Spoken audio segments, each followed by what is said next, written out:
De volta com o Jornal da Manhã e 100,7 aqui pela Jovem Pan, e a gente vai estar conversando agora com o médico Gleidson Lima, otorrino. Bom dia, doutor Gleidson, seja muito bem-vindo aqui ao Jornal da Manhã. Bom dia, eu que agradeço o convite e poder levar informação a tantas pessoas. Doutor Gleidson, muita gente se questiona, né? Qual a especialidade do otorrino, do que ele trata na prática? Traz pra gente um resumo do que se trata o otorrino. O otorrino basicamente é uma especialidade que trata das patologias relacionadas ao ouvido, à boca, à garganta e ao nariz, certo? Hoje em dia, com o avanço da medicina, o otorrino tem se permitido adentrar em outras áreas, inclusive na plástica facial, na estética facial, dos pacientes que sofrem trauma. Hoje em dia nós temos muitos acidentes de moto, em que as pessoas acabam tendo deformidades por conta do trauma.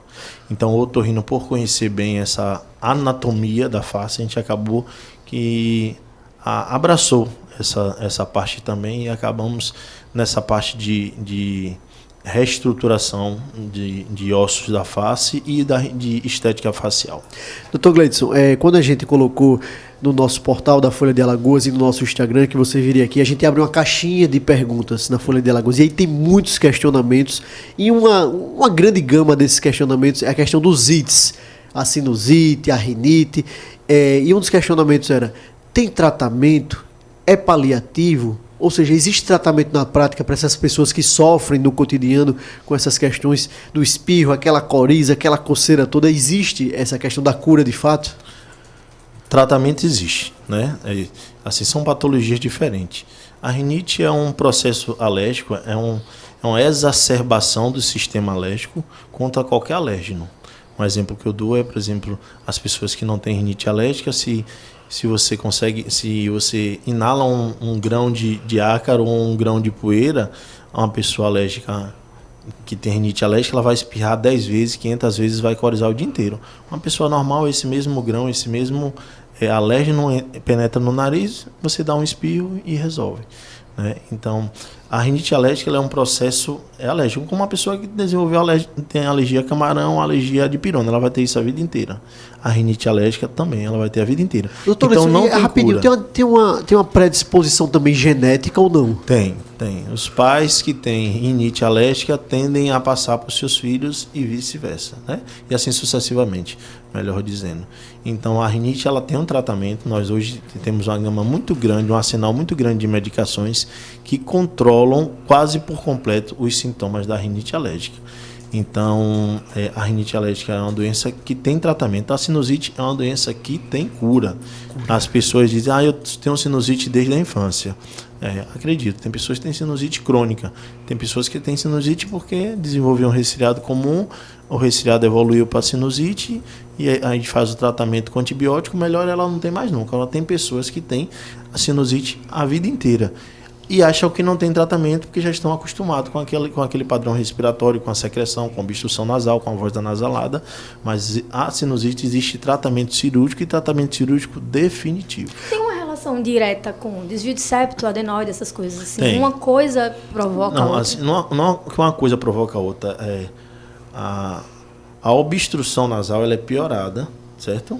Quando o paciente ele tem alterações estruturais ou doenças associadas ao mesmo tempo, né? Então, a pessoa ela pode ter uma hipertrofia de adenoide, um desvio de septo, uma hipertrofia de corneto, né? Associada à rinite alérgica. Então, todas essas patologias, elas acabam obstruindo as narinas, dificultando a respiração e piorando a qualidade de vida do paciente.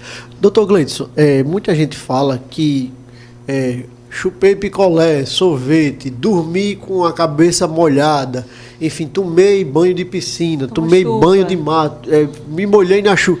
Isso são mitos, são verdades? Isso piora essa relação com esse tipo de patologia? Como é que funciona isso na prática? Piora. Tanto é que as pessoas relatam, os pacientes relatam, né? Doutor, tomei banho e fui pro sereno e piorou. Minha garganta começou a irritar, meu nariz obstruiu, porque existe essa relação sim. Por quê? Porque a mucosa respiratória ela é muito sensível a alterações seja ela de temperatura, seja ela ambientais. Por quê? O nariz, apesar de as pessoas não darem importância, é um dos órgãos mais importantes do corpo humano. Se você levar em consideração que o nariz é o único órgão do corpo humano que ele está em contato com o meio ambiente, com todos o que nós somos expostos, desde o dia que a gente nasce ao dia que a gente morre. O nariz ele não tem uma porta para proibir a entrada de visitantes indesejados. Então, o nariz ele tem essa capacidade, né, de sensibilizar quando algo possa ser deletério. Por exemplo, uma água muito gelada. Se você tem uma água muito gelada, tomar água muito gelada, ao mesmo tempo vem a dor de cabeça. Isso é um aviso do organismo de que essa água vai ser deletéria para você. Aquela dorzinha na testa, não é, doutor? Isso. Então o organismo ele tem essa sensibilidade. Você saiu do ambiente muito quente e foi para um ambiente muito frio. Na mesma hora, seu nariz obstrui. Então o organismo está mostrando para você que esse tipo de comportamento não é saudável. E isso é um mecanismo de defesa do organismo. Ô, doutor, tem alguma dica, por exemplo, o camarada tá no ar-condicionado no veículo, tal, e aí vai sair para o seu ambiente de trabalho, voltar para sua casa, tem alguma dica de, por exemplo, desliga o ar-condicionado antes, abre o vidro, existe alguma dica em relação a isso ou não? Você pode sair do veículo a 17, 18 minimizar graus, essa e já questão. sai esse verãozão aí de Maceió, 32, 34 graus, você sai na temperatura de 18, 17 graus do automóvel e sai para o calor. Isso é prejudicial? Existe alguma forma de reduzir algum dano nesse sentido, nesse aspecto? Sim, isso é muito prejudicial por conta do choque térmico, né? Esse choque térmico faz com que, como eu tinha dito, a mucosa respiratória ela sofra. Então, o ideal é que você venha diminuindo essa diferença de temperatura. Por exemplo, você está no carro com ar-condicionado a 17 graus. Você vai sair, você vai aumentando para 19, para 20, para 24, ou até mesmo desliga para que aquele ambiente fique na temperatura mais próxima do ambiente externo. Uma coisa que eu gosto de falar muito são as crianças. As mães perguntam: doutor, meu filho piora à noite quando deita. É melhor ventilador ou ar-condicionado? É melhor ar-condicionado. Por quê? O ventilador, eu digo que ele é um espanador. Ele joga toda a poeira, ácaro que está na sujeira para... Ele tira do chão e deixa circulando. Então a pessoa fica respirando a noite inteira. O ar-condicionado não, ele só retira a umidade e as impurezas do ar, né? Apesar de que o único problema dele é isso, é ressecar a mucosa nasal, porque ele retira a umidade do ar. Mas o problema é a temperatura. O que é que orienta as mães? Liga o ar-condicionado antes da criança dormir, ou digo com todo mundo, deixa aos 17 graus. Quando a criança entrar para dormir, o quarto já está todo frio, você sobe a temperatura para 24 graus e mantém ela durante toda a noite. Ô, doutor Gleito, se eu colocar aquela baciazinha com água, ou o umidificador também. Funciona na prática ou não? Sem dúvida. A função do umidificador e da toalha aberta no chão ou da panela, eu aconselho mais a toalha, porque você aumenta a superfície de contato e a superfície de evaporação. Porque o ar-condicionado, como eu disse, ele puxa toda a umidade. Então, se você tem um umidificador que está umidificando o ar, se você tem uma vasilha com água, uma toalha encharcada de água, a sua mucosa nasal ela vai ressecar menos. Porque o ar-condicionado está tirando a umidade desse tecido que tem mais líquido disponível. E todas essas questões levantadas levam a gente para quê, né? Para o congestionamento nasal, aquele nariz entupido, aquela coriza, e aí acontece do uso desses descongestionantes, né? E, João, a gente, acho que Nicole também, talvez, não sei, depende da idade dela, a gente vem de uma geração que fez muito uso de descongestionante nasal, mas sem muito conhecimento de que esse uso, ele causaria, né? Poderiam causar uma dependência. E aí, quais são os possíveis sintomas que indicam essa possível dependência do descongestionante, assim, a partir do momento que a medicina descobriu que, peraí, tem que ir com calma, não é simplesmente, ele não é tão inocente assim. Assim, o descongestionante nasal, ele sempre foi um perigo, desde a sua produção, do início da sua produção, da descoberta, ele sempre foi um perigo para a população. E te explico já porque é um perigo. Voltando ao que você disse com relação ao vício, é isso? Então, quando é que você sabe que a pessoa é viciada? Ela tem um frasco no carro, ela tem um frasco no bolso, ela tem um frasco debaixo do travesseiro, ela tem um frasco no trabalho, ela tem um frasco na academia. Todo lugar que ela vai, ela tem um frasco. Então, isso mostra a dependência, né? E a quantidade de vezes que a pessoa usa isso por dia. Então, tem pessoas que usam 7, 8, 10 vezes por dia. Então, a dependência, ela fica clara quando a pessoa tem essa percepção de que usa muito. E os pacientes, hoje em dia, eles têm mais essa percepção. Os pacientes chegam no consultório, doutor, eu não consigo me livrar disso. E puxa 2, 3 frasquinhos e põe em cima da mesa. Cada um de uma marca diferente, né? Porém, atuam da mesma forma. E doutor, para além dessa dependência, quais são os problemas que esse uso diário, esse vício pode causar para o nosso corpo? Assim, qual é o objetivo dos descongestionantes nasal?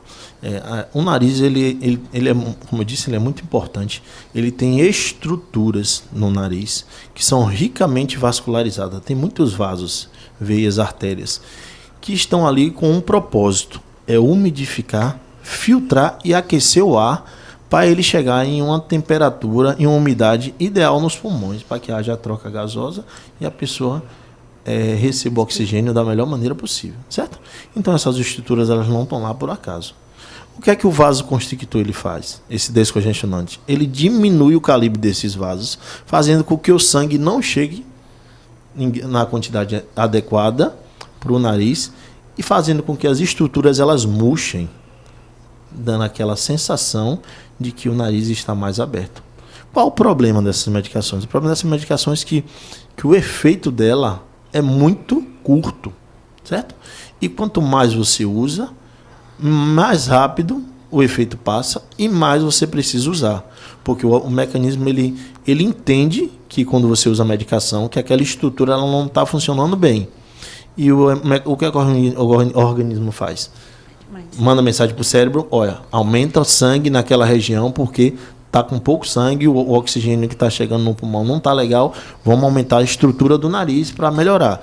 Então, por isso que toda vez que a pessoa usa, quando volta pior. É o chamado efeito rebote. Então, as pessoas usam mais. E qual o problema de usar essa medicação? Do mesmo jeito que ela diminui o tamanho dos vasos do nariz, ela é absorvida no sistema, vai para as veias, para a corrente sanguínea e vai diminuir vasos do coração, do cérebro, da placenta, dos rins. Então, uma pessoa que já tem problema cardíaco, que já tem uma artéria coronária obstruída, vai diminuir mais ainda esse vaso, ela vai ter um infarto. Ela vai ter arritmia. Se for no cérebro, ela vai ter um derrame. Né? Se for no útero, a criança vai nascer com baixo peso. Então, ela traz complicações que podem levar à morte. E como é bom esse papo esclarecedor do Dr. Gleidson, porque é algo que parece inocente, inofensivo, João, inofensivo. Né? Como pode fazer tão mal para a nossa população. E, Dr. Gleidson... Qual seria a alternativa, então? Alternativa e outra coisa, como se livrar, minimizar a questão desse vício, extirpar esse uso do descongestionante na vida do cidadão? Assim, o conselho que eu dou é um vício. A pessoa ela se torna dependente. Só um complemento para continuar. Existe a opção da pessoa não utilizar? Existe. E ela não deve utilizar. E eu vou explicar como. Então é um vício. Eu digo, a pessoa que fuma cigarro, que acabou o cigarro na madrugada, ela não sai da madrugada para ir comprar um cigarro. Tem um maço em casa. Ou quando acaba, ela vai dormir. Ela se contenta. Ou então, o etilista, quando chega em casa que não tem mais bebida, ele não sai de casa. Mas o paciente que não consegue respirar, que não consegue dormir por conta do uso, ele vai buscar onde tiver. Onde é que tiver uma farmácia aberta, ele vai lá comprar. Então, ele é um viciado. Né? Então, de que forma eu oriento os pacientes? De uma forma bem genérica, o ideal é que procure o otorrino de sua confiança, porque existe uma gama de medicamentos para resolver os diferentes tipos de problema. Então, tem que descobrir qual o problema para poder tratar. Uma pessoa dessa pode obstruir o nariz, ela pode estar achando que é algum problema e pode ser um tumor. E aí, quando a gente for descobrir, já não tem mais o que fazer. Né? Então, o conselho que eu dou para essas pessoas, procurar um médico para que façam o diagnóstico da patologia e o tratamento correto. Mas tem aquela pessoa lá que não tem condições de estar usando hoje em casa e que quer começar a fazer o desmame da medicação hoje. Então, o que é que eu oriento? Você usa 6 vezes por dia, 3 gotinhas de cada narina. Você vai continuar usando as 6 vezes por dia, a medicação. Quando chegar na metade do frasco, você completa com soro fisiológico e continua usando as mesmas 3 gotinhas nas mesmas 6 vezes por dia. E continua, chegou na metade do frasco novamente, dilui mais uma vez. Até fica só o soro. Então você vai fazendo o desmame, você tem o efeito psicológico, né, de que você está usando a medicação, que tem a questão, né, do efeito placebo, né, que a gente sabe que funciona, né, e a pessoa vai tirando a dependência dessa medicação aos poucos. A segunda coisa é lavar o nariz com soro fisiológico. Certo? Soro fisiológico é um santo remédio para quem tem problemas nasais, né? E aí eu aproveito o ensejo e para fazer um alerta às mães e todos os ouvintes. Existe agora uma forma de fazer lavagem nasal chamada alto volume, em que você pega 240 ml de soro, já vem no frasco, você pega, dilui um pozinho na água mineral e você faz a lavagem no nariz da criança para entrar em uma narina e sair na outra. Né? Então, a gente vê muito isso na internet. Não, agora, doutor, vulgarmente chamado de a famosa xiringada. O camarada dá uma xiringada no nariz para sair no outro nariz. Realmente. Isso, para sair no outro nariz. E assim eu venho desde o dia que lançaram, que a indústria farmacêutica lançou, e aí faz com que os médicos acreditem, passem a prescrever de forma exagerada, porque é uma novidade, né? E o paciente adora a novidade. E o que é que vem acontecendo? O que é que eu venho percebendo no consultório? Um aumento muito grande de pacientes com otite, meningite, por conta desse tipo de lavagem. Uma lesão decorrente desse tipo de lavagem. Porque assim, o nariz ele se comunica com o ouvido. O ouvido ele é estéril.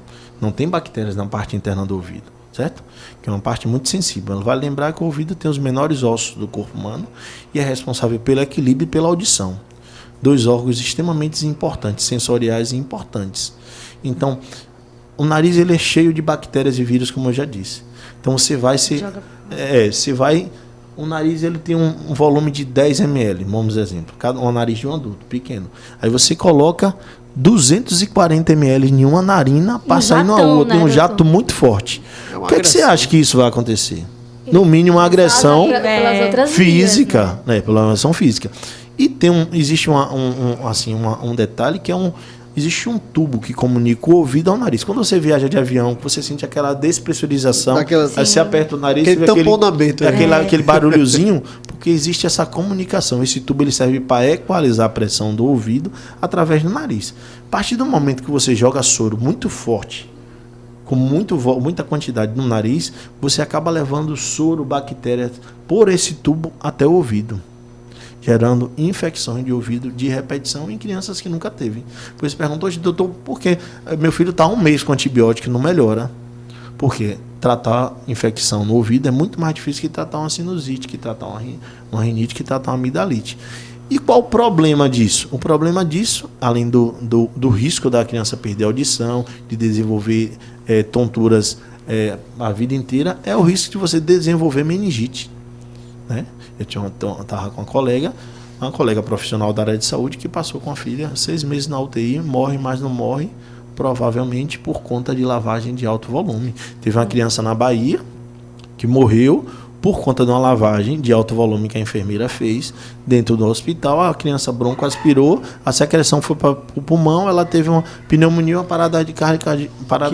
Nossa, é um perigoso. Esse alerta é muito importante. Eu acho que sim. de toda essa nossa conversa, esse momento foi o mais importante para os nossos ouvintes saberem, né? Porque nem todo mundo tem esse conhecimento, doutor. Exatamente. Doutor Gleidson Lima, quero agradecer demais a sua participação no Jornal da Manhã no dia de hoje. Ao passo, né, que convido publicamente o doutor Gleidson para estar aqui em outras oportunidades, né? Uma conversa tão esclarecedora, foi uma verdadeira aula, né, de temas tão importantes, tão relevantes e tão sensíveis para a nossa população maceiense, alagoana, e quero deixar um espaço aqui para as suas considerações finais.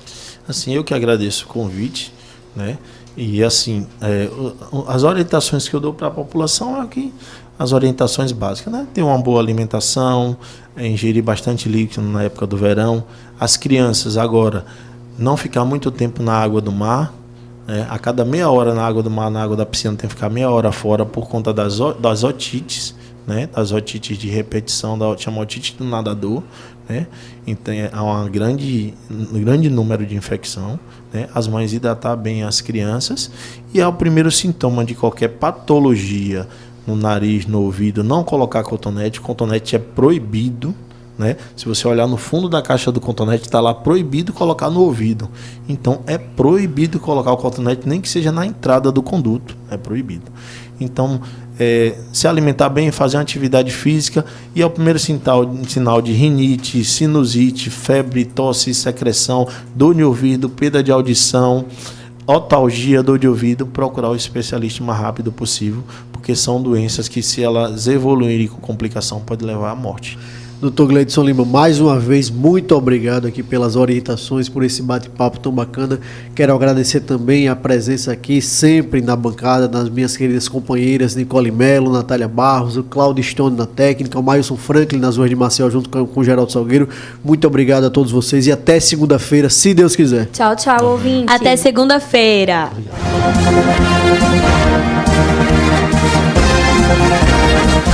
Você ouviu Jornal da Manhã, edição Maceió.